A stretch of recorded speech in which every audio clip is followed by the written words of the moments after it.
Thank you very much. Good morning, everybody, and a warm welcome to the panel on closing the SME financing gap, strengthening financial systems, and revamping the continent's capital market. I think we all know the significance of SMEs worldwide as job creators, as engines of growth. In the continent, we have about 2 million formally registered SMEs, but then when you add in the informal sector, we're looking probably at about 3 times that. So we estimate between 7 to 8 or so million SMEs in the continent. We heard yesterday from Antonio Tajani from the Commission that Europe has in the region of 23 million SMEs, creating 85% of the employment in Europe. A slightly different dynamic there. So the objective of this session is essentially to draw perspectives from my distinguished panelists and African public and private sector leaders about very concrete ways that both the private sector in Africa and with the private sector in Europe and the public sector at the heads of state level, also with the European heads of state, to put forward some practical suggestions that could end up potentially with your support and feedback in the communique from the summit. So I have a very elite and distinguished panel here. To my left, another high-level leader that needs no introduction, but I will. It's His Excellency President Mahama from Ghana, the Republic of Ghana. A warm round of applause, please. Then we have Aziz Mubarak, the founder of Afriquinvest, a leading private equity and venture capital fund across the continent. We have Admasu Tades, who is the CEO of the PTA Bank operating out of East Africa. And we have the continent's most prolific trade financier, the president of the African Export-Import Bank, John Louis Ekra. So I'm going to jump straight into this in the interest of time. Mr. President, I'm going to start with you. In Davos, you stated that you had 4 priorities between now and 2050 for the continent to really advance. So these 4 priorities were jobs, jobs, jobs, and jobs. So it's 4. Anyway, so could you just tell us how you see that happening in the context of small and medium-sized enterprises in Africa? Well, I guess the SME sector has been recognized, as the driver of economic growth. Mm-hmm. And so attention is focused there to see how we can expand that sector in order that it can create more jobs. Mm-hmm. Africa has the fastest growing population. Mm-hmm. It's a positive, it's a negative. If we're able to manage it properly, if we're not able to create enough jobs to employ the bulging youth, then we're going to have social tensions and all that. And so that's the priority for us. And to do that, the SME sector is more capable of absorbing these myriad youth in the sense of creating jobs that are not high-tech, automated, but have a certain degree of labor intensity to be able to bring more people in. And agriculture becomes the natural focus. Okay. We need to produce more food to feed our people. We need to process more of those foods, create the whole agricultural value chain. Okay. And so that's one of the focuses that we're looking at. Other areas include ICT and so many other sectors that we've identified that we're investing in to ensure that we're able to meet the growing population. Superb. We heard yesterday, for example, that China is pursuing a different quality of growth, a growth that's putting a lot more pressure on wages, so wages are increasing, and that this sort of low-value manufacturing space, there's a potential void because they're opening up about 85 million jobs that the continent could ably, meet its target of 10 million formal jobs needing to be created each year to accommodate the growing youth. But I'm going to now move, because this session is much more focused on access to finance. What role do you think the public sector can play in increasing and improving access to finance for SME growth and private sector growth in Africa? The public sector leadership, sir. The problem with finance is twofold. One, because of the high risk of borrowing to lending to SME sector.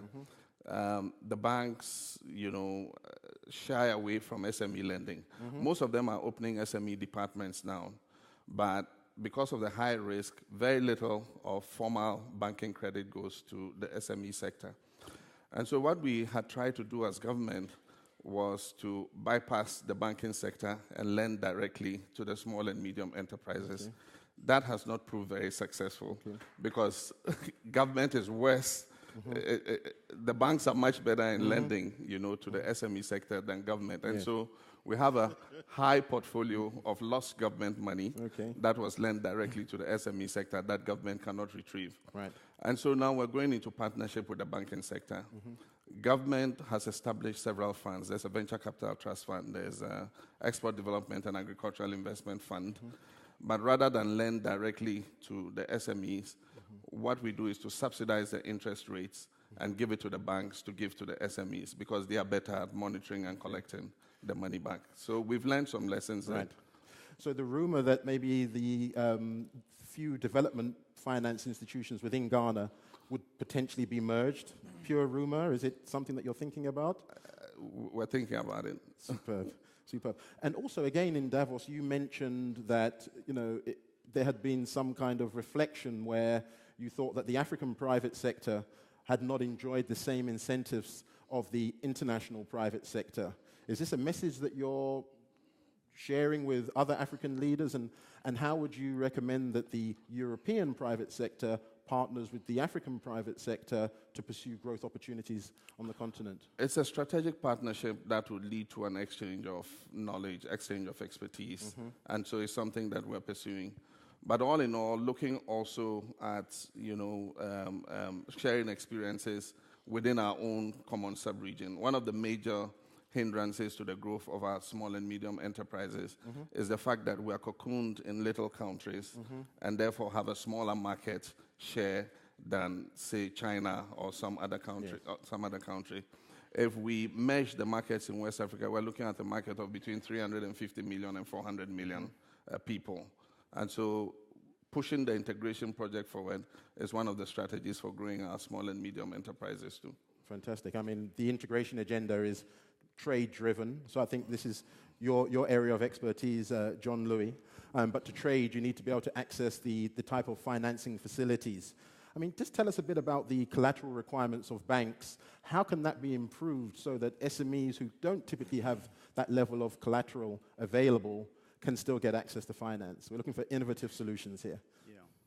Well, first of all, I would like to agree with His Excellency the President that it cannot be either government or banks.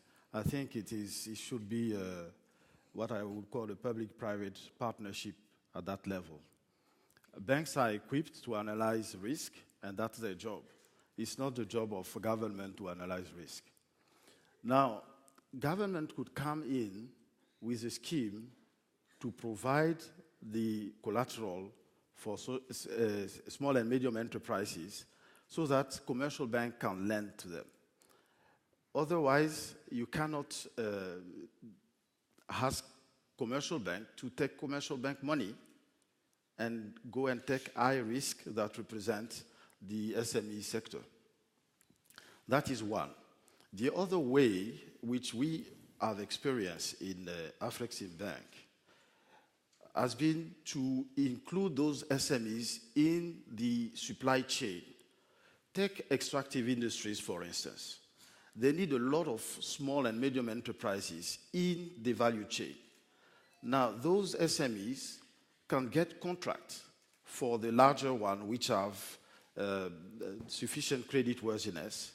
Then you structure the transaction around the credit risk of the strongest credit in the chain.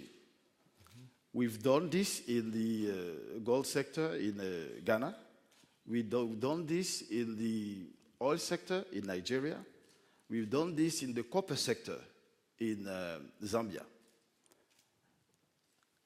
That's another approach to risk.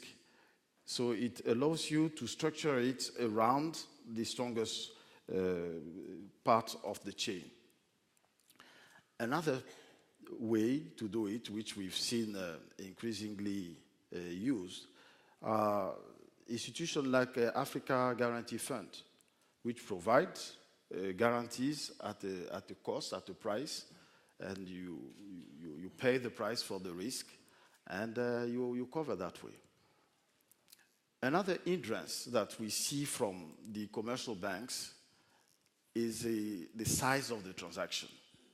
You know, if you ask a commercial bank to go and lend $500,000 to a customer, and then how much are they going to charge to recover their cost? So that's one of the problems that we see with the commercial bank lending to SMEs. Okay. Now we're also going to focus just a little bit on the capital markets component as well. And I think we were having a conversation earlier about how you can assist African companies, small trading companies, become large trading companies and potential IPO prospects. We've seen Dangote, one of the larger African conglomerates, started as a very small trading business. He obviously created some form of ecosystem around him that enabled him to corporatize, list, and become a prolific representation of African business in many respects. I think, as Aziz mentioned earlier, he has the market that he can work with. Can you just share some views with us about, in your view, how to create an ecosystem that supports the emergence of substantial African trading conglomerates that have the prospect to eventually exit through an IPO and access African capital markets? I think if those companies stay typically at the level of just trading, it's going to take a very long time. My view is that those companies should graduate from pure and simple trading to value addition. That is transformation. It's much needed in our economies. You know, many of our countries have multiplied the production of their commodities, but still very limited value addition is retained in the continent. So what you need to do is for those SMEs operating as trading companies to get progressively graduate into value addition. And then from that value addition, they can easily exit in an IPO. Okay. So what type of ecosystem on a practical level can assist that company move to that stage? I think you would have to see, to have a combination, a partnership between risk capital at some stage and commercial bank lending, which will essentially be like working capital provision. A partnership between the investors and the commercial banks could essentially provide the answer to that. Okay. Aziz, we're going to stay on the topic of capital markets and IPOs. You're in private equity and venture capital, and we know that only about 8% of IPOs in Africa are actually from private equity exits. Notwithstanding the fact that, you know, when they do eventually exit through an IPO, there's about a 12.6 times earnings in terms of the valuation, which is actually on average for these ones. You know, what in your view should the private equity community do? Because I mean, these exits and these valuations are actually typically higher than a trade sale, which is what you look for. It's typically higher than you selling that asset to another private equity house. So why are we not seeing more growth of IPO exits from private equity, and what should we do to see more of that to strengthen African capital markets? Yeah, thank you, Hubert. Maybe I will start because the topic is how to improve access to finance to SME. Because for me, I mean, what is needed now, I mean, in our environment, and we are really facing this situation on a daily basis, is to improve the environment in which the SME are working in Africa. And when we are talking about improving the environment, part of the improve of the environment should come from public policies. Public policies means improving infrastructure. And yesterday I was listening to one of the speakers in a workshop. We tend to forget that part of the infrastructure is data, for example, availability of data. It's not just port, logistics, roads, maritime transportation, but it's much more than that. It's also enabling, I mean, on the regulatory side, the SMEs to improve, and also helping, I mean, these SMEs to access to markets. And I take the opportunity of the presence of His Excellency to speak about Ghana in the pharma sector, for example, which is very promising sector in several countries in Africa. The situation was blocked for a while, and it has been deblocked recently just to allow, I mean, SMEs, and we have invested in SMEs in the pharma sector, and we have a representative of a brilliant SME in this sector in Ghana in this room.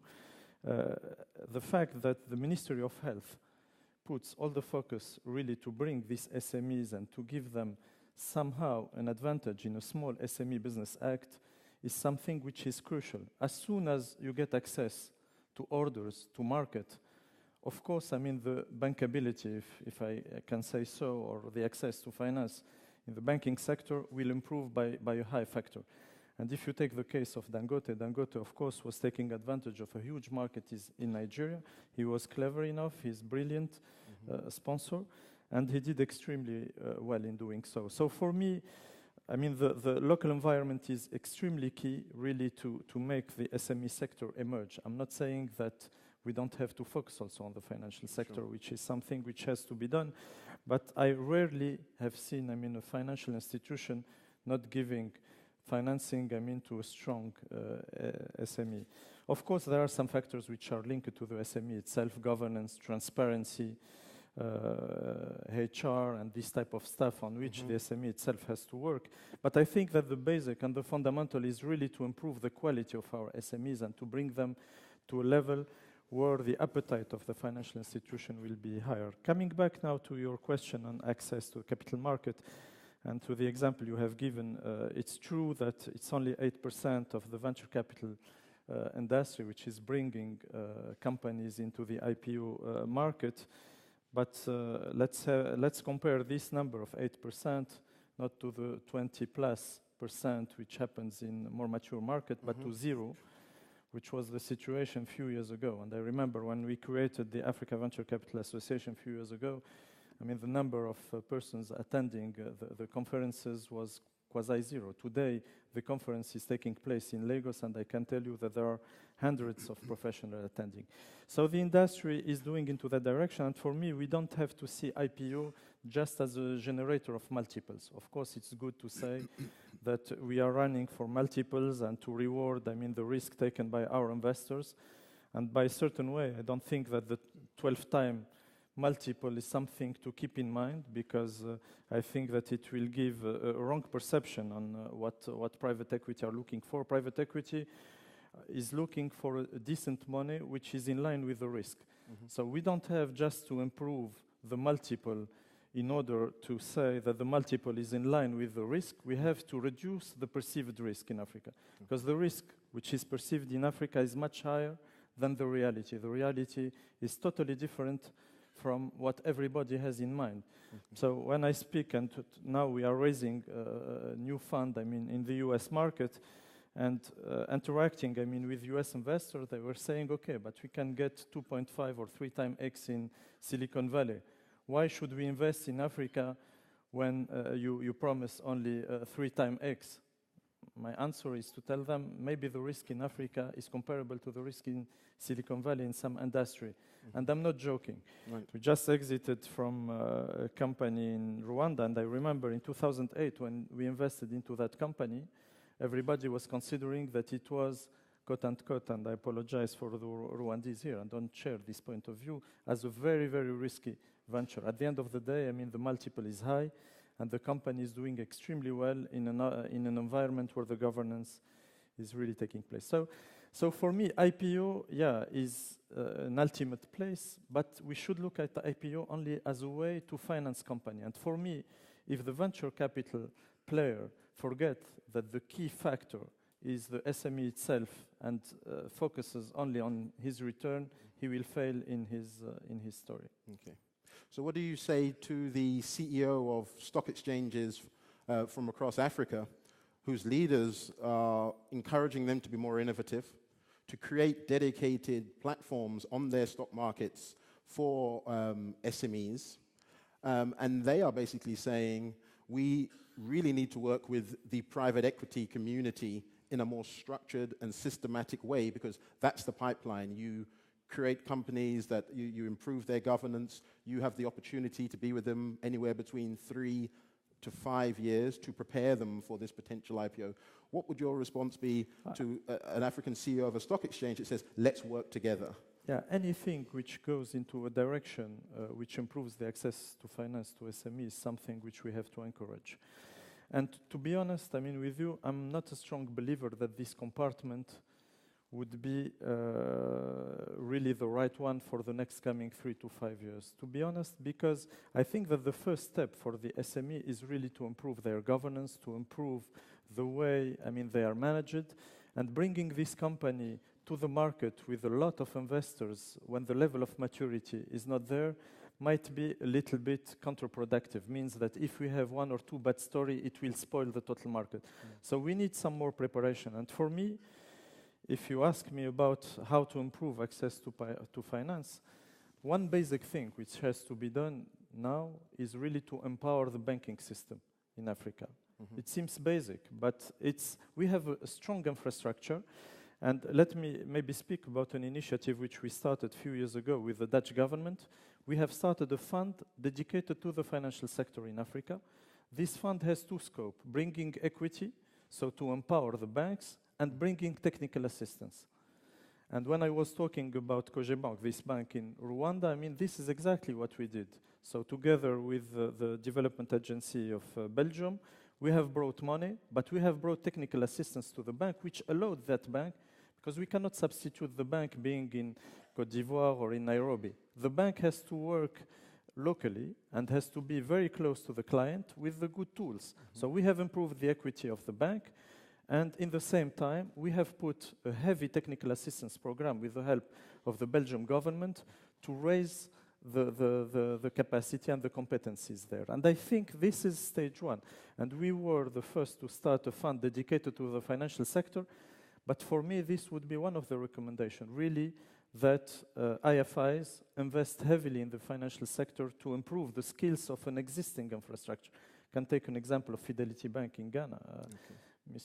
His Excellency, I mean, Edward Defa, who is a good friend and who has increased his equity now, he's doing exactly that. And I think this should be a first. It's a simple stage. It seems to be basic, but the work has to be done with the current infrastructure. This would be one of the 3 recommendations I would like to make. Superb.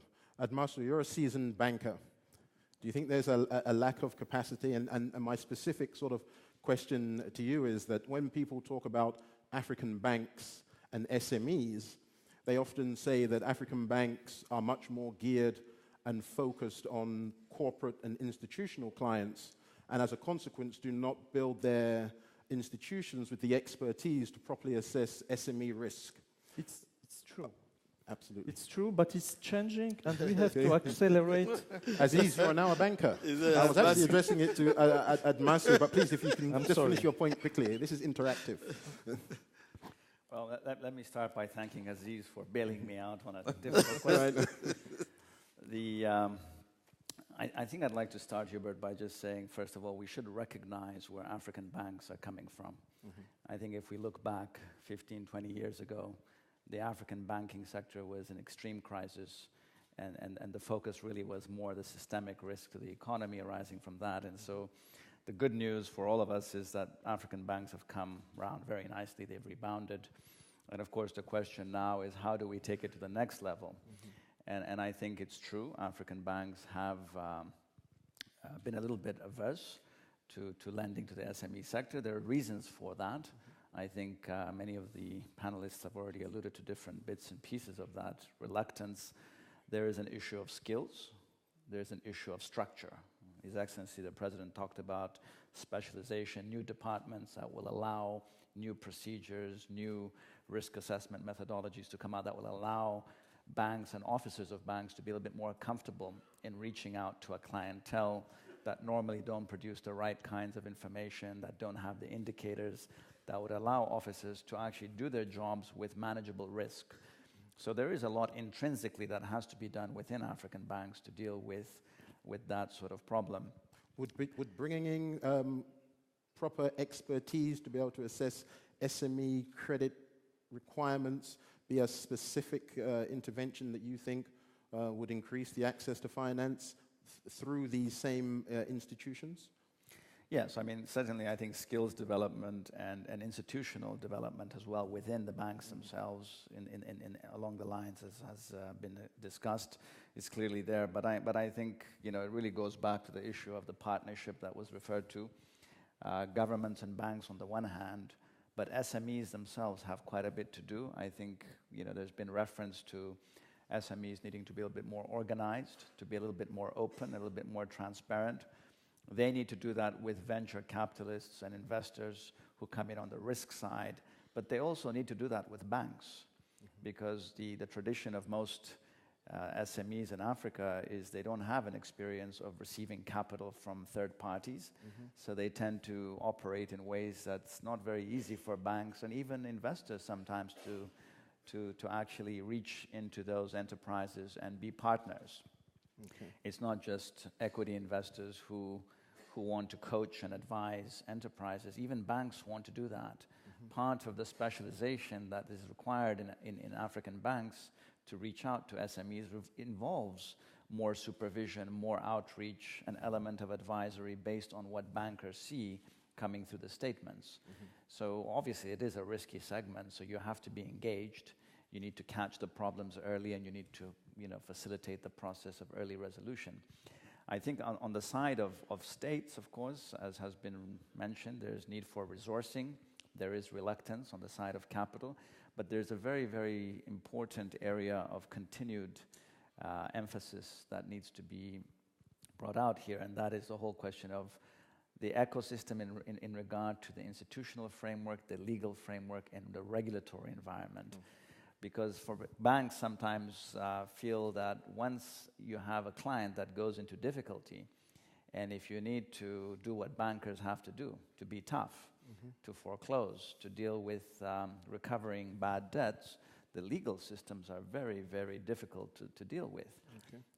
You have a lot of problems still today with enforcing guarantees.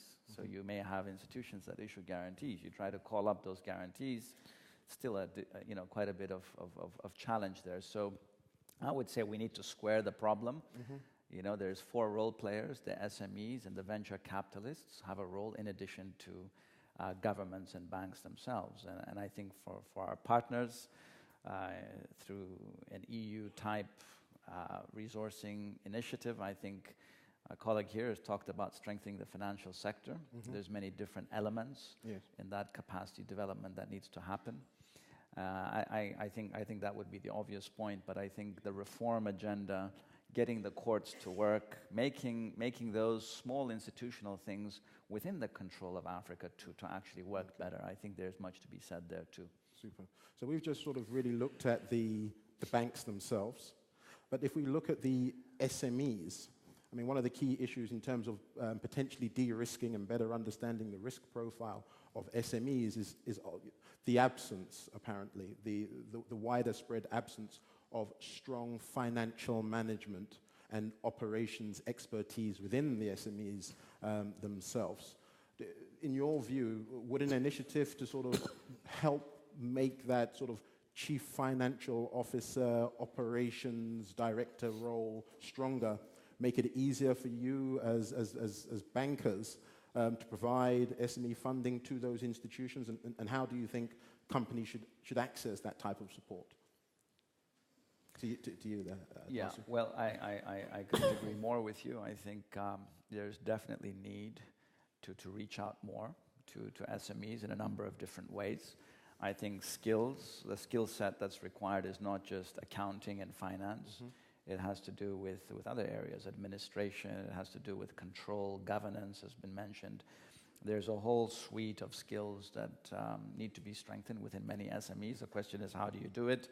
I think there's been some very interesting discussions amongst venture capitalists and equity investors talking about how those kinds of partners can come in very early in the process of the life cycle of an enterprise to build capacity, not just in a generic way, but to share their risk and to provide guidance in terms of how to organize an enterprise. You know, angel investors, apart from normal equity investors, are perhaps more important for many of our SMEs, because you need somebody to take that early stage risk in an enterprise, even before sometimes the prototype is proved. Yeah. For an equity fund to come in, they want the prototype, they want to see some very real potential. Often, many of our SMEs are very informal, they're pursued on the impulse of an entrepreneurial thought. It's very, very early before the normal players can come in and boost the scale and strengthen them to move to another level. Excuse me. Yes, Mr. President. Yeah, I just wanted to add, in Ghana, it's important for them to improve their, governance and, transparencies in the small and medium enterprises sector. And so what we are trying to do is to create an alternative market that allows small and medium enterprises, to register and be able to raise capital on the alternative market, and through that process improve governance, improve their transparency in terms of keeping their books and all that kind of thing. So that's also something that is happening. But there's a certain love for sole proprietorships in Africa. I don't know about the other countries, but in Ghana, people want to be in control of their business. Yeah. And so even when the opportunities have opened up and there's the possibility for the SME to grow, the love of wanting to keep control of their business, inhibits, that kind of development. Yeah. To reduce risk, we've introduced some interventions. We've established a collateral registry that allows SMEs to register their collaterals so that it's easier for banks to accept those collaterals and be able to give them credit. We also have started a credit rating agency, still in its infancy, but I think that as it grows and is able to rate SMEs, it will reduce the risk that some of the SMEs, some of the banks perceive in all SMEs. There's a certain suspicion of SMEs once you come in, that this is high risk. If we're able to rate them and categorize them in terms of risk, then it makes it easier for the banks to be able to determine who to give financing to. Those are some very concrete initiatives, and congratulations on those.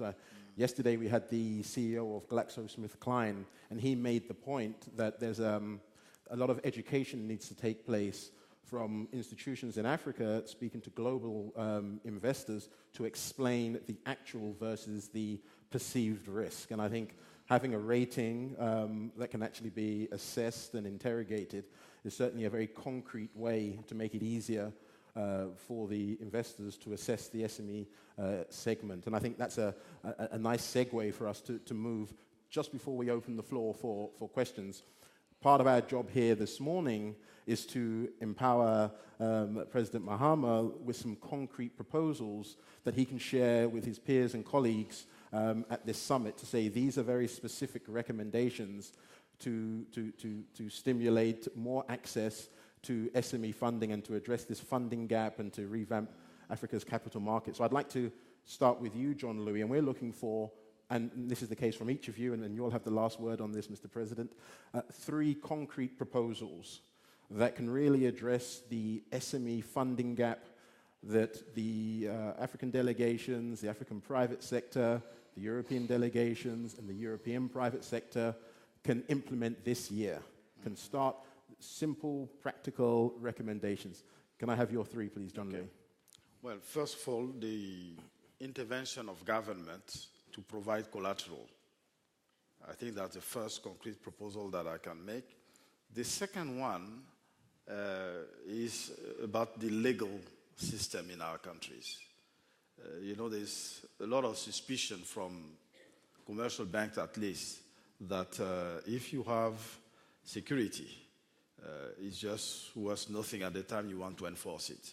So there is a need to strengthen the legal systems in our countries. That is the second recommendation that I want to make. The third one has to do with the cost of financing it itself, because commercial bank money is short-term and usually very expensive, because it's pegged to the cost at which government itself raises money for treasury bills and so on. So if you have treasury bills at 15%, clearly you cannot lend to an SME at less than 15% because it presents a higher risk. So the only way to make the difference is for government to subsidize those rates. Otherwise, it's not going to happen. Thank you. Admasu, your 3 concrete proposals? Well, I couldn't agree more. I hope it's working. Yeah. I couldn't agree more with Jean-Louis. I think the first point is to continue to deepen and strengthen the judicial sector, not just in terms of the laws on the books. Even their creditor rights need to be strengthened a little bit, perhaps. But actually, the enforcement side couldn't be stressed enough. There's a question of speed of judgment. There's a question of impartiality of the treatment of the issues. Even multilateral banks, such as ourselves, we have difficulties in that regard, let alone ordinary commercial banks. So there's been good progress in the continent, clearly in the past decade, but I think there's a lot more deepening that needs to be done. That should be the easier part, given that it's within our hands as Africans. But there is an issue of resourcing, and here sometimes there's confusion, because when you look at African banks, they're very liquid, and many people will say it's not a volume problem, it's an intermediation problem. Many banks came out of the financial crisis very strong, under-leveraged, well-capitalized. So really, it's not a question of availability of money per se. Here, I think one has to differentiate those banks that are very liquid and that have volumes in place versus those who've managed to find a formula to intermediate intensively and support those with lines of credit appropriately priced to allow them to deepen the work that they're doing very well. Is that your second? Yes, I think it's a resourcing issue. It's a question of lines. And again, I'm saying, many would probably say, but Africa doesn't have a volume problem. It has an intermediation problem. You even have a problem with African capital being overseas, whether it's central banks or pension funds or sovereign wealth funds. So some observers might quite quickly say, but it's not really a volume problem. There is African capital. How come it's not working? So it's intermediation and repatriation. Intermediation and encouraging African capital to flow back into the continent so that it can go into the hands of institutions that have proven themselves, and there's quite a few of those around. I agree, we need to discriminate based on performance and track record, but there is quite a bit to be done there as well. I think for external partners, again, it's about targeted resourcing, strengthening the financial sector, strengthening the judicial sector through partnership-based programs. I think that would clearly be needed. So those would be my main ones. Okay. Aziz? And I certainly do hope that there's going to be a systematic engagement between the private equity community and the stock exchanges, but don't let me influence you. No, I mean, the first thing for me is to start a heavy initiative really to empower the banks with a heavy technical assistance program, like what the EBRD did also in the former Eastern Bloc in Europe. So technical assistance for me should be 1/3 of the total commitment, and this is for IFIs, and they did it in Eastern European countries. And the examples which have been made also in Africa have been extremely successful. So for me, this would be my first recommendation. I have a very first one also for His Excellency. First thing, I mean, to improve the financing of SMEs is that the government pays quickly for the working capital need. And if because the government is a big client, and if we get money immediately, I mean, it will really decrease the pressure. My second recommendation, and we are launching with the OPIC, the Overseas Private Investment Corporation. Is it a blasphemy here to say OPEC in the European Union? No. Global community. No. We are launching an initiative of a mezzanine financing fund. So it's a fund giving, it's not equity, It's not senior debt, it's mezzanine financing, and it's long-term financing, which matches the need of the companies which are being financed. And for me, this is also an instrument which can be used. And by the way, if I take the example of European Investment Bank, they have backed one of our initiatives in Algeria a few years ago with mezzanine financing, so 3-4 years before you start the first payment, and then repayment which are based on the cash flow of the company. And I believe that this is an initiative which can really bring something to the SME sector, and which is not collateral, which is without collateral, you can say, because the remuneration is an equity remuneration. The third one, because talking about SME gap, I think that if we take SMEs in general, you have early stage SMEs and more mature SMEs, and the most difficult side is the early stage SMEs. And for me, this is a game of equity. It's not a game of debt. And the equity does not like, I mean, this segment of startup companies and new companies coming to the market. And here again, I mean, we are unable to attract commercial money.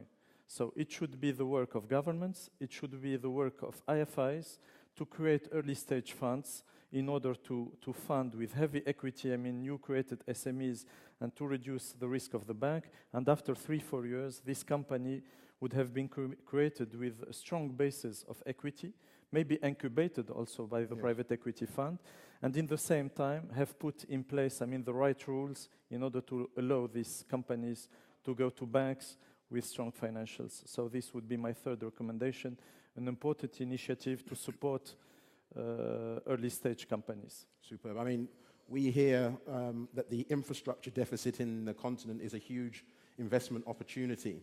And when you actually look at a lot of the companies that are developing those projects, the project developers, those are the SMEs in many respects that really need the venture capital support, whereas before it was perceived to be an access to finance issue to fund the entire project, as opposed to support the developer, structure the project, and have the right venture capital financing in place. So we see that a lot of leaders from the public sector are now saying, how can we support infrastructure project developers who prepare the projects, as opposed to, I don't know, glazing over when they see massive sizes of investment required for the actual project.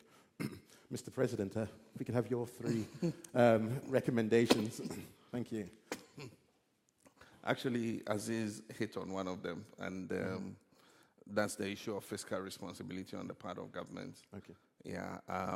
Often when we have a situation where government borrowing on the domestic credit market goes up, then interest rates, government instruments are the most attractive to banks because they are sure bets for getting your money back. Right. And so the banks prefer to buy treasury bills and, invest in government instruments.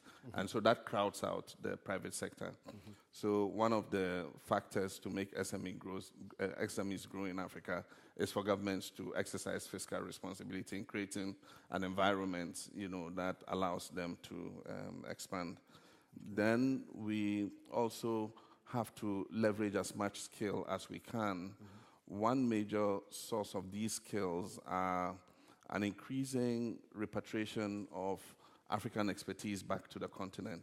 And so we have several of our citizens who went and lived outside, who are packing bag and baggage because of the success stories they're seeing back home, and are coming back home with the skills that they acquired. And several of them are setting up, small and medium enterprises in the services sector, especially in ICT and telecoms technology, and they are making a very good success out of it. And so encouraging more of that, I think it's important. But then also adding to what they said, improving the legal environment so that issues of litigation can be settled as quickly as possible. In Ghana, what we've done is to set up what we call the commercial courts, that are a kind of fast-track court that take, small contractual litigation, land issues, and all that kinds of thing, and then sorts them out as quickly as possible. Superb. I'm going to stay with you for a second, Mr. President. One of the key issues that we keep hearing about is land rights. Yeah. What's your strategy to assure investors that when they invest in an asset or a company, that they actually have title or some kind of collateral that is reliable? We had a system of land tenure that was not based on titling. It was based on trust. In the past, I knew that that tree was the boundary between my grandfather's land and the next person's land. And so there was no need to register title. Having to move that into the formal system of ensuring that people can leverage their access to property to be able to raise credit is what we're trying to do. It's not easy to change people's attitudes set in stone over centuries. Yeah. And so we have a land administration project which is currently going on, encouraging people to register title to their lands so that they can use that as property to be able to leverage financing. Superb. Mr. President, just one final comeback before I open the floor. What would your advice be or approach be to encouraging informal operators in the continent to formalize? We must find a way to make it rewarding to them. And if you get the right mix of incentives to make it rewarding, then they would be encouraged to formalize. In Ghana, it is happening. We have a lot of them moving into the formal sector, but the pace is still quite slow. I wish we could hurry it. And so we need to use all kinds of incentives to make that happen. Okay,